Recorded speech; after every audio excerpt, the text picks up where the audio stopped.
All right, everybody, good afternoon. Welcome back. We are continuing our roundup of the best draft prospects at certain relevant positions for the 2026 NFL draft, based pretty much purely on their performance in the 2025 season. So, like I said in the earlier video, we're going to just take a look at the guys who I would say did the most to boost their draft stock in 2025.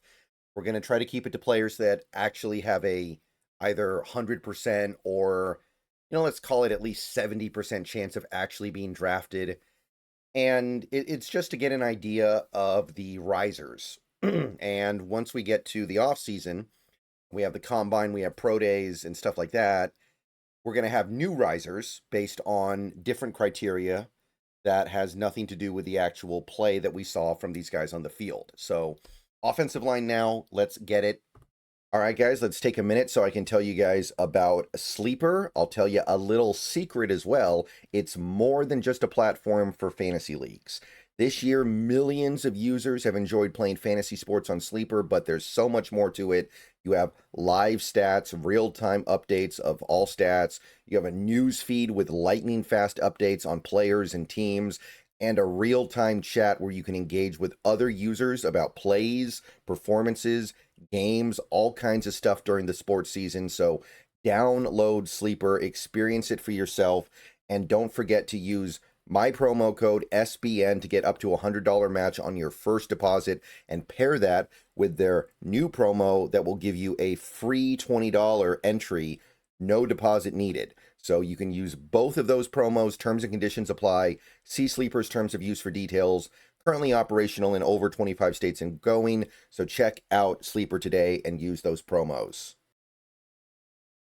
Okay, so we're going to start with center here. I focused on two offensive line positions this year, center and right guard. Now, let me address this real quick. There are going to be plenty of players who played tackle or left guard in college that are going to at least be able to make the transition to center or right guard in the pros. It's hard to know who exactly until you get to, at the very least, I would say, the pro day combine portion of the off season, because you want to see how these guys test. You want to see if physically they meet certain criteria to be able to play certain positions. So understand that this is not the end of the conversation, but in many cases, this is at the very least a very good place to start, because these are the two lesser valued of the five offensive line positions. So you have to take those things into account. If you are an NFL prospect and you have the ability to play tackle, you are probably going to want to play tackle because tackles get paid more. If you are an interior offensive lineman and you have the ability to play left guard, you're probably going to want to play left guard because those guys tend to get paid a little bit more. Nevertheless, let's look at some top centers. A lot of these guys we've talked about a lot this year, like Logan Jones of Iowa. That's a guy that we've spoken on many times. Had a pretty full season for the Hawkeyes. Now, one thing to keep in mind, the Hawkeyes do not throw the ball very much, so the pass blocking numbers here are not going to be super informative of actual ability, but allowed 1 sack and 2 hurries all season, which that's pretty close to as good as it gets. That is really, really phenomenal stuff. Iowa ran the ball for over 2,100 yards this season, 4.6 yards a carry, so they had a very nice passing attack, or rushing attack, excuse me, fumbling over my words already. So that was there. Certainly nicer than their passing attack, and that's kind of the tough thing here, right? Iowa has an atypical offense, but pass block grade was over a 90, so it's not like it's just a matter of low volume. He was very effective.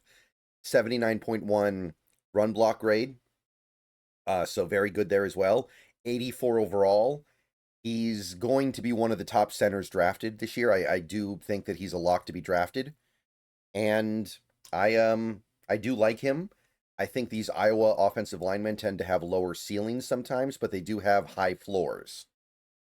All right, next center we've got is Matt Golbin. This is not a guy we've talked about very much. He was kind of a late riser, kind of came up, I don't want to say out of nowhere, but he was not somebody who was on my radar until late in the year. Michigan State. Now, the numbers here are not quite as stand out. You've got 2 sacks, a quarterback hit, and 3 hurries allowed, which is still fine, right? That's 6 pressures across Michigan State's 12 games, and Michigan State throws the ball a lot. Michigan State had or put Matt Golbin in pass blocking snaps over 425 times in 2025. So the numbers being bigger is common sense. Now, Michigan State did not run the ball well this year. They averaged less than 4 yards a carry, less than 1,500 total yards. So they didn't run the ball great. Not necessarily because of anything Golbin was doing, I don't think, though. He did have 4 penalties, which is fine. Now, Logan Jones kind of sets a really high standard here. He had 0 penalties, but 87 pass block grade, 80 run block grade, 82.1 PFF overall grade. So really good from him, one of the top centers now. I don't think he'll be anything more than a day 3 pick, but he will be picked. And in this draft, that makes you stand out because there are not going to be a lot of pure centers getting drafted, I don't think. Jake Slaughter of Florida, probably going to be the top center pick. He will probably be a day 2 guy from Florida here. Had a season where his offense threw the ball a lot. 1 sack allowed, 1 QB hit allowed, 2 hurries allowed. So really, really efficient, actually. Some of the better pass blocking efficiency you're going to find. Florida ran the ball okay this year, over 1,600 yards, 4.3 yards a carry. So that's... There are certainly teams out there that run the ball better, but that's decent. Florida, not the greatest offense in the world this year for reasons well beyond Jake Slaughter. 7 penalties, that would be, I think, maybe the bigger concern here with Slaughter. He did commit a lot of penalties. There are some things that are going to have to be worked out of his game, but I mean, even then, I've seen much worse, I'll put it to you that way. Like 7 penalties in a 12-game season. You're talking about 1 penalty every other week on average. Yeah, it's a problem, but it's not something that's completely crippling you, right? A lot of those penalties are false starts, 5-yard penalties that don't even wipe away a big play. You know, context matters here. 87.1 pass block grade, 78.3 run block grade. Overall, almost a 79, pretty strong. Ipani Laululu of Oregon is up next here. One of the top performing centers in the draft this year. And Oregon offensive linemen are tough because the system that Oregon runs makes life pretty easy for them.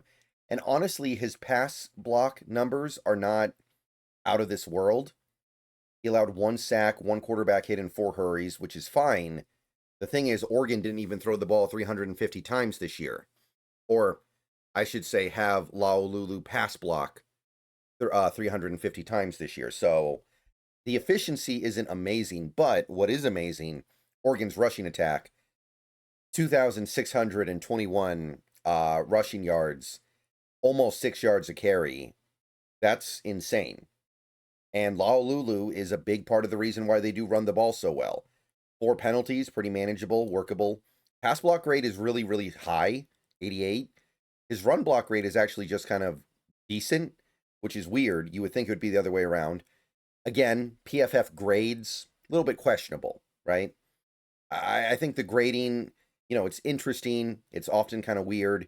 It's the raw numbers that I'm looking at here, and the raw numbers are very good. 73.8 PFF grade, by the way, if you do care about those things, and I don't blame you if you don't. Final center is going to be Luke Petitbon of Florida State. Didn't talk about him that much this year, but he had a great season. Didn't really notice him. He was in my blind spot until very recently.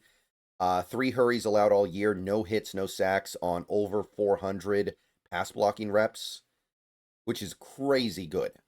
Crazy good. And Florida State ran the ball really well. Over 2,600 rushing yards, 5.2 yards a carry, 4 penalties, manageable. So there was a lot to like here. Phenomenal pass block grade, 88.3, well-deserved. The run blocking grade, kind of just above average, which, I mean, I don't see how an offense can run the ball this well. We're talking about over 200 yards a game and not have the center be doing some good work as a run blocker, but whatever. 73.4 overall. And that is it for center. So now we have right guard. Again, I tried to pick 5 guys here. Keep in mind, by the way, that I had to reach a little bit because these positions are pretty weak this year. So I think everybody I listed in center, and I think everybody I listed in right guard will be drafted. I will not be shocked if at least one of them isn't, though, just because it's not a super strong class. Okay, so right guards, we got another Iowa guy here, Cade Piper. Allowed 2 hits and 5 QB hurries across 306 pass blocking reps, which, I mean, it's not the greatest, but it's actually, especially in a year like this, very strong. Or at the very least, it's workable. I'm happy with it. Iowa, we already went over this. They ran the ball very well this year, over 2,100 yards. 1 penalty all season, 80 pass block grade, 82 run block grade, 83 overall. So, Cade Piper, definitely one of the best right guards in this draft among the guys who actually played right guard in college. There are going to be converts that are going to be better, but this is still really good. And then you've got Georgia Tech's Keelan Rutledge. So Keelan Rutledge, probably a day 3 pick, but I do like him. Really good protecting his quarterback this year, almost 400 pass block reps, and he allowed 0 sacks and 5 total pressures. And Georgia Tech ran the ball like crazy. 2,400 rushing yards, 5.6 yards a carry. That's 200 yards a game. Did have 5 penalties, which is still not a huge problem, I would say. 81.6 pass block grade, 74.3 run block grade, 75 overall.